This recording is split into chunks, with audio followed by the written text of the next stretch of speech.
R itu mulia. Taruh itu di nama. Kenapa? Supaya banyak orang mencontoh. Siapa saja bisa untuk menggapainya kalau dia mau kerja keras.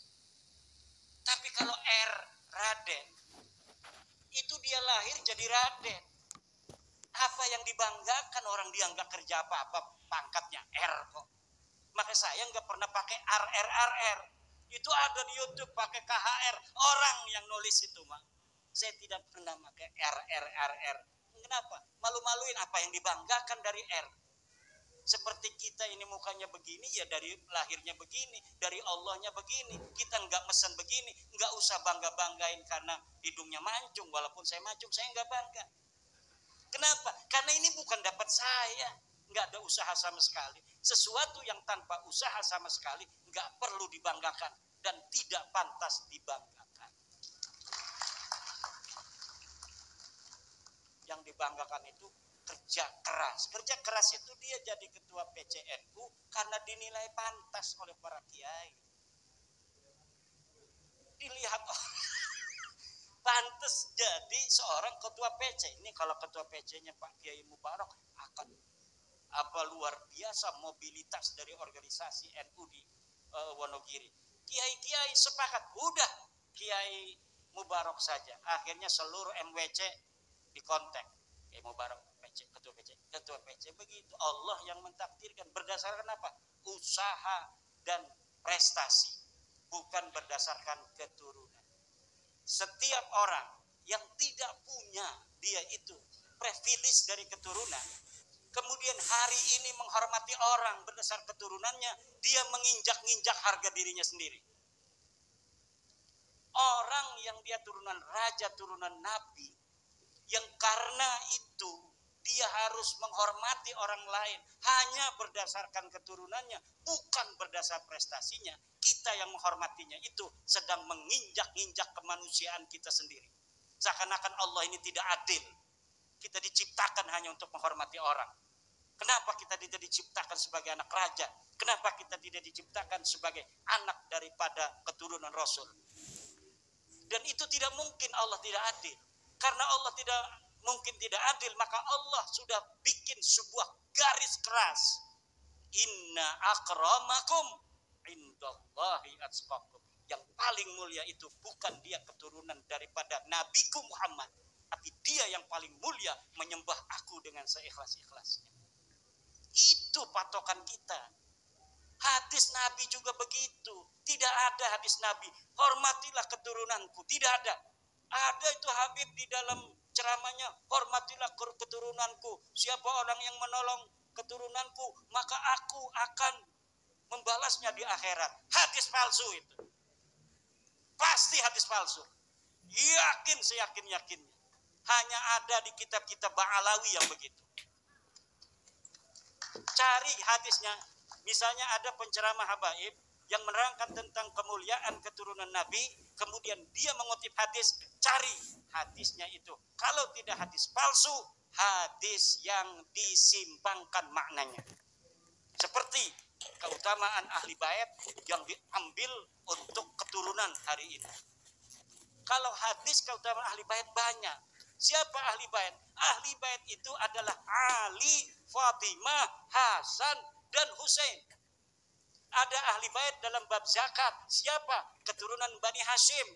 Siapa Bani Hashim? Keturunan daripada Sayyidina Abdullah, Sayyidina Abbas, Sayyidina Abu Talib. Itu namanya Bani Hashim. Bukan hanya keturunan daripada Husain. Banyak yang disimpangkan. Tidak ada ajaran Islam yang mentolerir orang harus menghormati orang lain berdasar keturunan. Dan ini yang harus diambil. Termasuk menghormati gus-gus itu.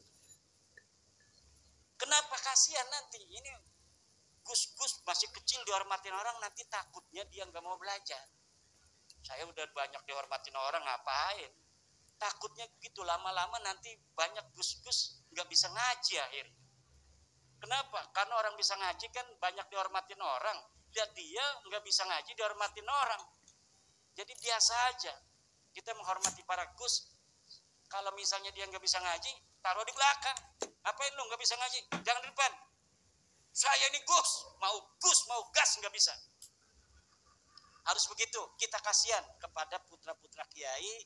Jangan hormati dia berlebihan, karena kalau kita menghormati dia berlebihan, kita sama saja mengubur potensi dia untuk berprestasi di masa depan.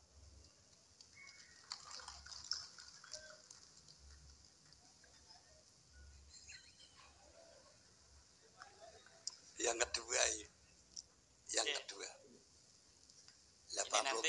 katanya ini anti Gus juga nih. Ini bisa melebar nanti, anti Habib, anti Gus gitu. Ya harus menerima resiko. Ini saya udah menerima resiko. Ini saya kemarin menjawab Rumel Abbas di mobil bikin tulisan. Saya sedang di kendaraan menuju Jawa. Itu sudah malam tadi malam banyak yang Jawanya di mana lo? Gua paranin lo segala macam. Dia beraninya cuma di WA aja. Itu biasa-biasa saja. Dan kita harus berani. Ada orang yang mengorbankan waktunya, pikirannya untuk kecerdasan, pencerahan banyak orang agar menjadi tercerahkan, agar bangkit dari selama ini doktrin-doktrin dan keterpurukan kemanusiaan. Kiai Miftahul Ahyar, Bang Miftahul Ahyar. Miftahul Ahyar namanya. Fillul Ahyar. Birrul Ahyar, Kiai Birrul Ahyar. Dari 87 kitab nasab, kitab yang ditukil hanya 1 kitab nasab. Banyak yang saya tukil. Iya, karena yang berhubungan dengan nasabnya Ubaidillah, yang Ahmad bin Isa, hanya itu yang berhubungan. Ngapain kitab nasab-nasab banyak itu yang tidak ada menyebut Ahmad bin Isa.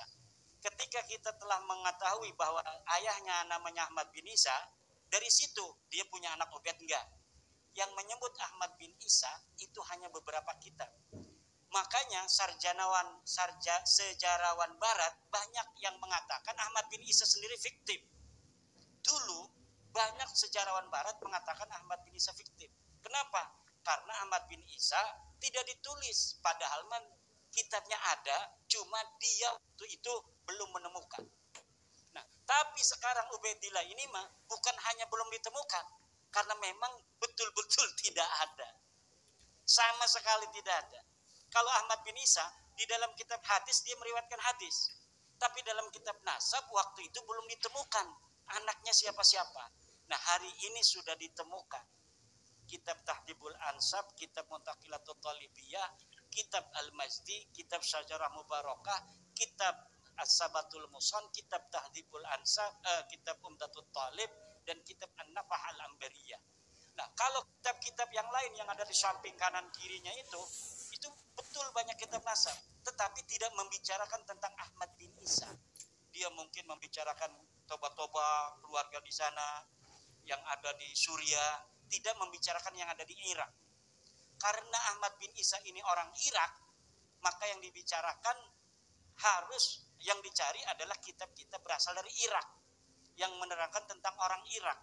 Baru ketika kita menemukan kitab nasab yang membicarakan orang Irak, kita bisa mengetahui anaknya Ahmad bin Isa berapa. Karena Ahmad bin Isa ini orang Irak, bukan orang yang pindah ke Yaman. Bagaimana kiai itu di dalam kitab-kitab disebutkan bahwa Ahmad bin Isa dimakamkan di Yaman. Ya, itu makam siapa? Kitabnya abad berapa yang menyebutkan itu? Dari mulai abad ke-10. Bahwa Ahmad bin Isa dimakamkan di Yaman. Sebelumnya ketika Ahmad bin Isa wafat tidak ada. Bagaimana dia dimakamkan di Yaman? Dia orang Irak. Masa iya mati di Irak dibawa-bawa ke Yaman mau ngapain?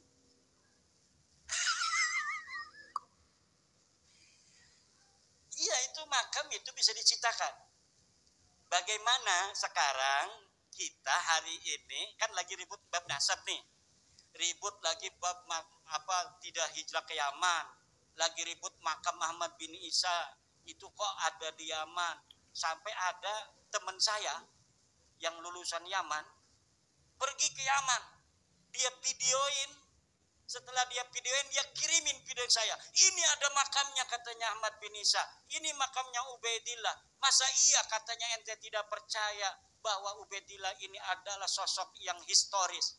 Kalau dia sosok yang tidak ada, bagaimana dia ada makamnya? Akhirnya Allah buka dari keadaan Indonesia. Banyak makam-makam yang tidak ada orangnya, hari ini ada makamnya. Banyak orang-orang yang dulu sejarahnya tidak ikut-ikut ngediriin NU, sekarang ditulis ikut ngedirikan NU.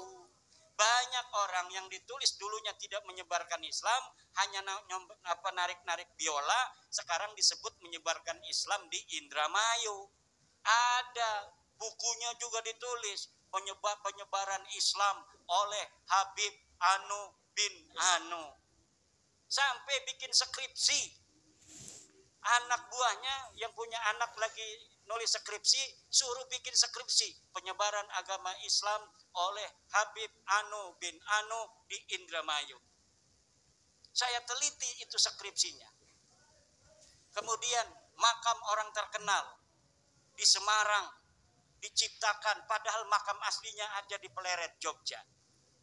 Dia adalah seorang dari pahlawan Yogyakarta yang melawan penjajah. Ketika dia melawan penjajah Inggris, waktu itu dikuasai Inggris, Belanda kalah oleh Inggris, Inggris menguasai, kemudian perang Jogja dengan Inggris, mati KRT Sumodiningrat.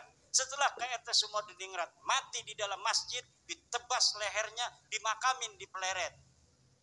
Setelah dimakamin Pleret, 100 tahun kemudian tiba-tiba muncul makamnya di Semarang dan nasabnya rubah. KRT Sumodiningrat sekarang nasabnya menjadi bin Toha bin Yahya. Dulunya orang mana? Orang Jogja asli, menantunya Hamengkubuwono ke-1. Menantu Hamengkubuwono ke-1, dia orang Jogja asli, pernah jadi bupati di Jepara kalau tidak salah. Sekarang dirubah. Untuk apa sih merubah sejarah, merubah makam? Untuk masa depan, bos. Untuk masa depan. Biar masa depan untuk keluarga ini tercatat sebagai orang-orang yang ikut di dalam memperjuangkan kemerdekaan. Makanya penting bagi mereka untuk mencantolkan dalam sejarah-sejarah 17 Agustus. Katanya Soekarno minta doa dulu sama Habib. Katanya bendera Indonesia merah putih itu ditentukan oleh Habib. Katanya Garuda Pancasila itu ditentukan oleh Habib. Katanya NU itu didirikan oleh salah satunya Habib. Dan sebagainya, dan sebagainya. Makam-makam di pojok-pojok itu dikasih nama marga-marga dari mereka, kemudian dikasih tahun yang tua. Untuk apa? Ke depan Indonesia jangan macam-macam sama kita orang. Ini kita sudah terkonfirmasi datang ke Indonesia abad ke-15. Apa buktinya? Makam, lihat tuh, ada inskripsinya. Mereknya Habib Anu bin Anu tahun sekian. Ini Bapak yang akan terjadi. Maka kita begini keras ngomong ini agar mereka sadar. Udah berhentilah. Yang udah bikin-bikin makam. Hapusin. Makam gak ada orangnya. Yang ada orangnya, yang tokohnya itu tokoh Jawa asli, dirubah lagi. Udahlah, kita salah. Ayo kita se-Indonesia. Sekarang kita sama-sama membangun Indonesia. Tidak ada lagi yang bicara tentang nasab dan keturunan. Karena kalau bicara nasab dan keturunan, orang Jawa, orang Wonogiri yang lebih berhak untuk mengklaim bahwa Indonesia ini miliknya daripada orang lain. Karena keturunan orang-orang yang hari ini ada di sini, inilah yang dulu memperjuangkan kemerdekaan negara Republik Indonesia, bukan orang lain. Kalau mereka kita tahu sendiri sejarahnya, datang di bawah Belanda, kemudian mereka menjadi orang-orang kelas tinggi di Belanda, ada kelas Eropa, ada kelas Asia, ada kelas pribumi. Ini orang-orang yang sekarang ini ngaku sebagai cucu Nabi, itu ditinggikan oleh Belanda. Maka ketika Jepang datang, mereka ini tidak mendukung Jepang. Kenapa? Karena Jepang tidak seperti Belanda mengistimewakan mereka. Maka barulah di antara mereka mau berjuang tuh. Kenapa? Karena Jepang tidak mengistimewakan mereka. Itu. Ya, yang udah ada silakan makan aja. Bismillah dulu. Kemudian Abnaul Imam mencantumkan Abdullah. Itu manuskripnya dipalsukan. Manuskripnya itu hanya 20 halaman. Dulu sebelum viral, saya sudah menemukan manuskripnya ada di internet. 20 halaman. Setelah dicetak menjadi 187 halaman. Kalau kitab ini betul-betul kitab-kitab yang asli, maka hari ini mereka pasti sudah berani untuk berdebat dengan saya. Tapi karena saya sudah mengetahui bahwa kitab ini diinterpolasi, ditambahi oleh Yusuf Jamalul Lail, maka mereka tidak berani. Karena sayanya sudah tahu bahwa kitab ini diinterpolasi. Dan di dalam muqaddimah kitab itu lihat bahwa dia pun mengakui bahwa ada hal-hal yang saya tambahkan yang dianggap penting. Itu yang dianggap penting, ya nyantolin Abdullah sebagai anaknya Ahmad itu. Kitab yang selanjutnya As-Suluk menyebutkan Abdullah. Abdullah disebutkan abad ke-8 730 sebagai ayah dari Bani Jadid. Bani Jadid ini mengaku dirinya sebagai keturunan Ahmad bin Isa. Ini bukan Ba'alawi. Bani Jadid ini orang yang mencangkok pertama keturunan Ahmad bin Isa di abad 8. Dia adalah Bani Jadid, namanya Syarif Abil Jadid bin Ahmad bin Abdullah bin Ahmad bin Isa bin Muhammad An-Naqib. Atau kurang sedikit lah. Itu dari yang saya sampaikan itu. Yang jelas dia tertolak sebagai keturunan Ahmad bin Isa karena kitab yang lebih tua dari itu menyebutkan bahwa anak daripada Ahmad bin Isa hanya 3. Lihat dalam kitab Syajarah Mubarakah, itu narasi yang disampaikan oleh Imam Al-Fakhrur Razi, fa'aqibuhu min salasati banin. Jumlah ismiyah itu lihat di dalam kitab Al-Muqibun karya daripada Mahdi Rojai, apabila menyampaikan dengan jumlah ismiyah maka yufidul inhisar, yufidul hasra, itu memberikan faedah hasr. Itu ada keterangannya dalam kitab Al-Muqibun karya Mahdi Rojai, bahwa apabila ulama mengatakan dengan jumlah ismiyah itu yufidul hasra, tapi apabila dengan jumlah fi'liyah fa'aqoba salah sata banin, itu masih bisa tambah 1. Tapi kalau sudah fa'aqibuhu min salah sati banin bijumlatin ismiyatin hadihi tadullu ala al-hasr. Jadi tidak bisa, tertolak. Dan sudah terbukti Bajadid ini bukan keturunan Nabi. Sudah terbukti dari kitab-kitab selanjutnya. Nanti Bajadid, Ba'alawi Bajadid itu adalah keturunan orang Arab biasa. Ya, nanti di abad 9 Ba'alawi ini, yang Habib-Habib ini mencangkok lagi kepada Bajadid ini. Jadi nyangkok kepada cangkokan. Jadi Bajadid ini udah nyangkok kepada Ahmad bin Isa, anaknya ditambahin 1. Nah nanti si Ba'alawi sekarang ini nyangkok kepada Ba'alawi Bani Jadid ini. Katanya Jadid itu adik daripada Alwi. Jadi karena kakaknya katanya atau adiknya sudah disebut, maka Alwi ini pun sudah terkonfirmasi. Yang menyebut Alwi itu sebagai keluarga Jadid atau adiknya atau kakaknya hanya Ali Asakron di abad 9. Jadi luar biasa gayanya. Dan kalau kita teliti, nanti saya sedang menulis lagi sebuah kitab kronologi, kronik batalnya nasab Ba'alawi. Ini sudah 300 halaman. Nanti saya akan sampaikan bagaimana upaya-upaya mereka di dalam mengakali sejarah masa lalu untuk seperti yang mereka inginkan di hari ini. Gaya-gayanya dalam pemalsuan manuskrip, pemalsuan daripada sejarah, pemalsuan makam dan sebagainya. itu semuanya terkonfirmasi.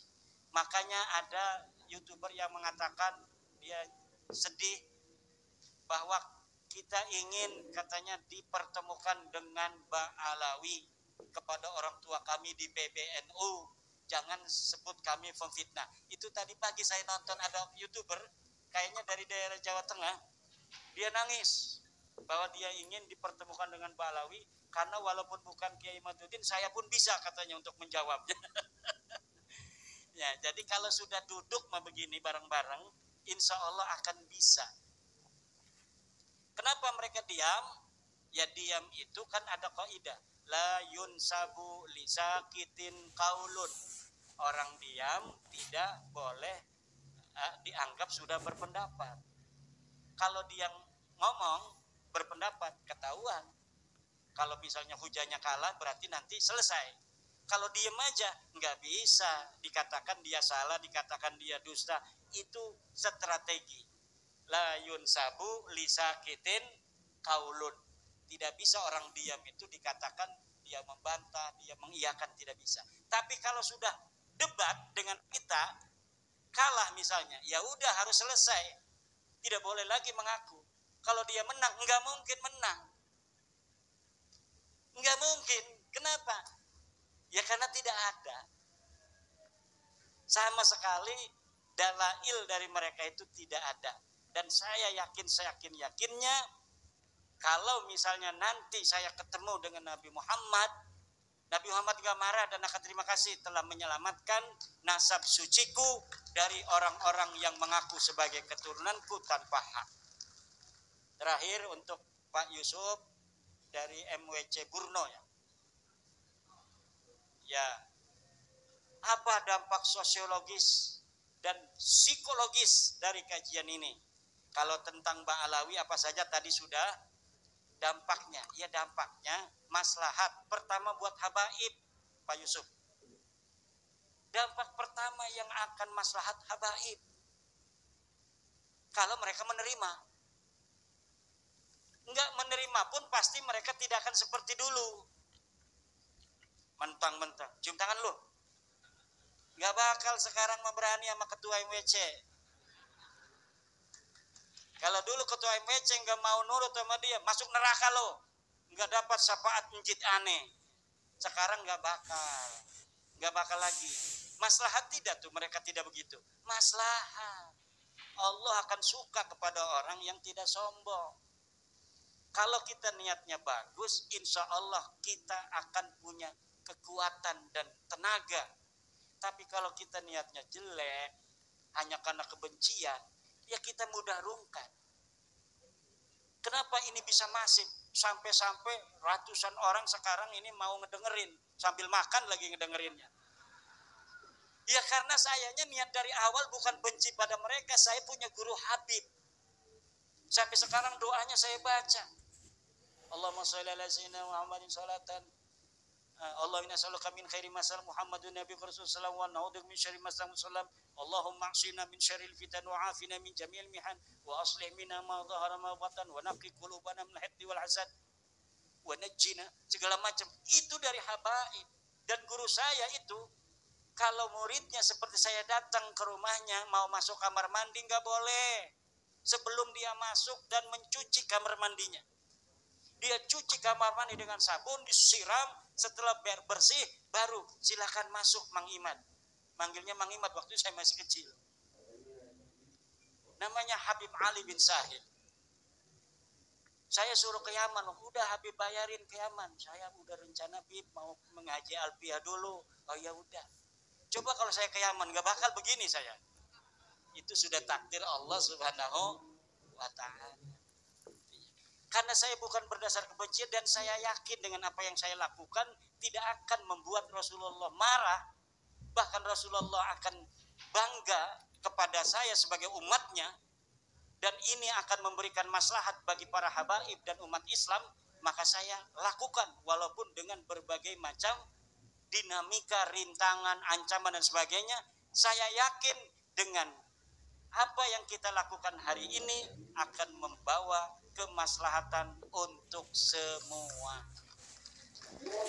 Demikian Nah terakhir ada sejarah harus diluruskan. Terima kasih Pak Yusuf. Sejarah memang harus diluruskan. Dan lihat orang Wonogiri kanan kiri, apakah ada makam-makam palsu yang sudah didirikan. Kalau orang situnya nggak tahu, tiba-tiba ada makam bermarga bukan marga orang Jawa, namanya bukan Jatiroso, Sokonegoro, Martojoyo, bukan begitu, tapi namanya Al-Anu, hancurkan saja. Kalau itu kemudian dibikin-bikin makam-makam keramat, kalau memang benar dia punya anak di situ, meninggal di situ, ya biarin aja. Tapi kalau dikeramatkan tiba-tiba di situ ada berita bahwa dulu ada Habib Anu dimakamkan di sini tahun 1500, hancurkan. Kenapa? Itu akan bisa merubah sejarah kita di masa yang akan datang. Hari ini Israel bisa kokoh di Palestina, di antaranya Israel menggunakan metodologi pembangunan makam palsu.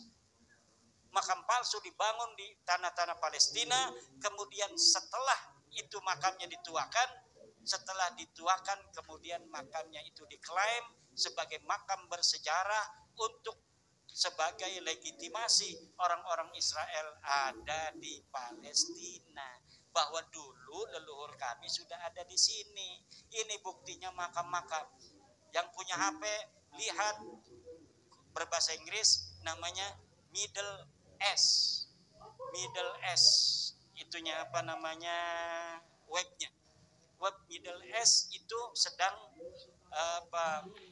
mengangkat tema reportase tentang makam-makam palsu di Israel hari ini. 300 makam palsu sudah dibangun oleh Israel untuk mengklaim sejarah-sejarah Palestina sebagai sejarah Israel. Tapi 300 makam palsu di Israel tidak ada apa-apanya. Karena kemarin dari Keraton Jogja ada yang ke rumah, seorang Raden dari Jogja menginformasikan bahwa di Jogja saja 260 makam. Di Indonesia 3.000 makam.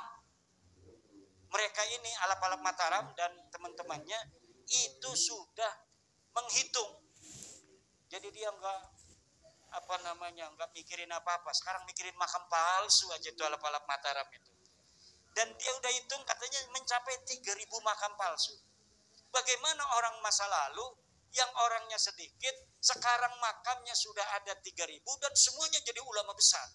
Padahal kita tidak pernah mendengar sejarah mereka sebagai ulama besar di masa lalu.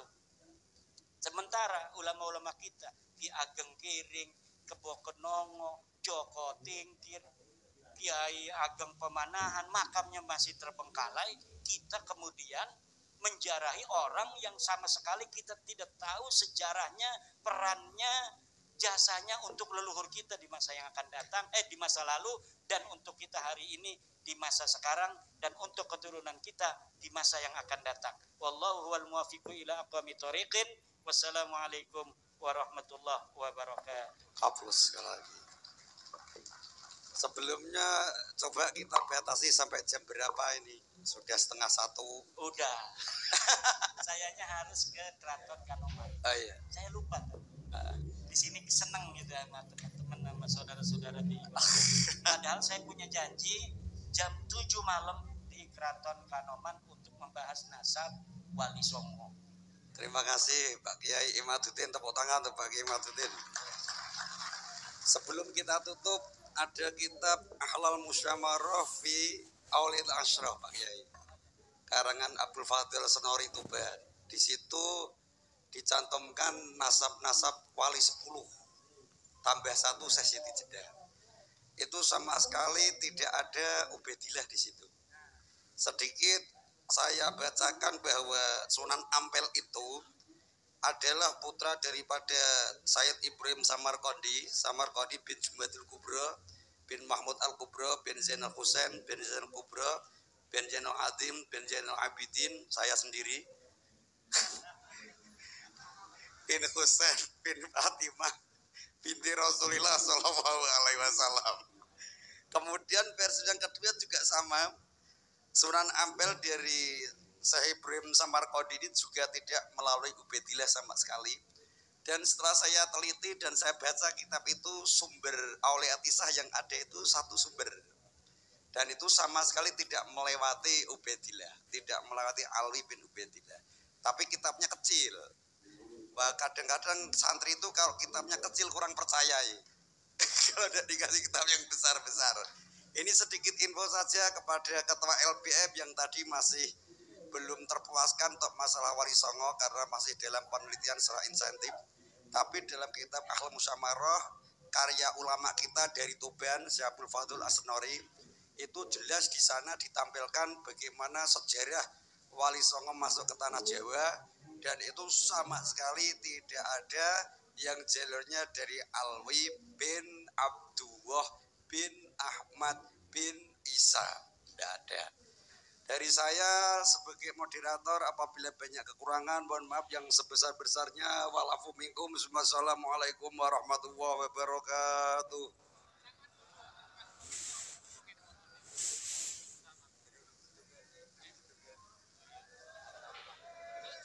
Pembawa acara.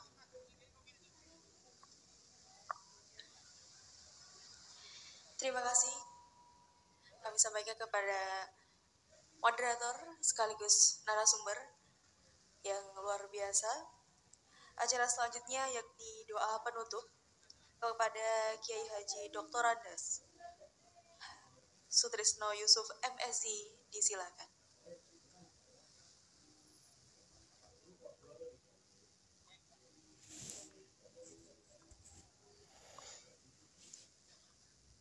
Al-Fatihah.